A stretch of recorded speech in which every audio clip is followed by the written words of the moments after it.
Well, it is indeed my pleasure to welcome you to Showbiz India and to LA. So, Jyoti, as a South Asian woman myself, I think what you're doing for females in Indian cinema, especially, is fantastic. How do you see your role in promoting female talent in India? I think it's much more than a responsibility. I take ownership for it. I have the privilege of being a studio head and chair, and I actively look for stories with purpose.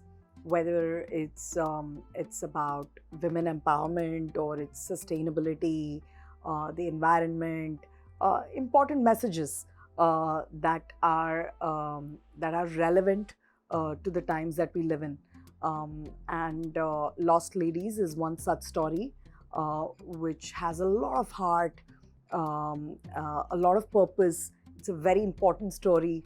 It's told in an unassuming, simple way, but it packs a punch, and it does that without actually bashing men. So I find that extremely attractive. Just in 2024, Laapata Ladies or Lost Ladies was one. Article 370 was another. Stree 2, which went on to become the biggest blockbuster of all time, was also one, and with no big stars. Bollywood has become global. It's a phenomena, especially here for the diaspora. And how important do you think these films are in changing the perception and the roles of women in India itself? I think extremely important because when someone hears the word Bollywood, a lot of preconceived notions come to mind. Excessive song and dance, melodrama, not much of a plot, or not such great production values.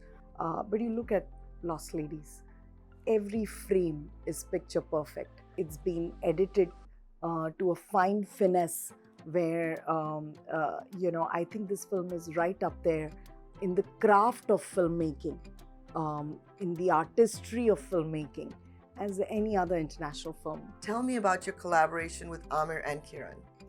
Well, Aamir I've known him, almost for all of my 3 decades of career, and we are very close friends. And I love his approach to filmmaking, his process, his rigor.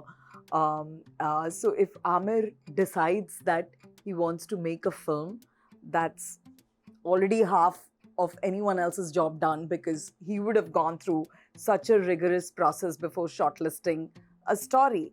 And Kiran had taken a very long hiatus from her previous film, and Aamir felt that Kiran was perfect for this film.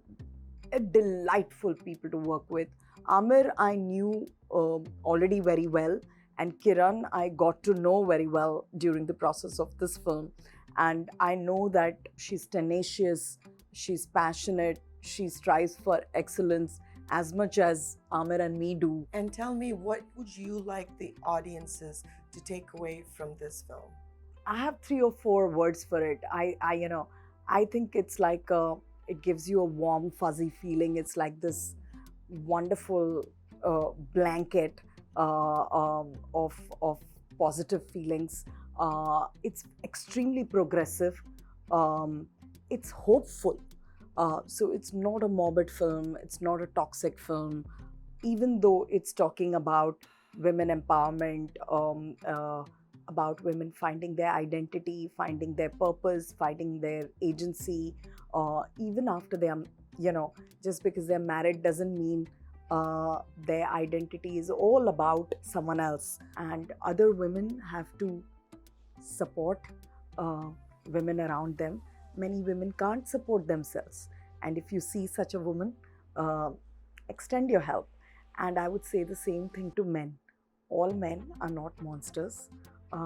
There are enough men out there who can participate in this journey of women. Find them, seek them. Even that cop who we thought was, really on the darker side, he found it in his heart to do the right thing. And you yourself a beacon of hope for so many women and filmmakers, especially female, and I'm very proud of that, and lots of gratitude to you. Thank you so much.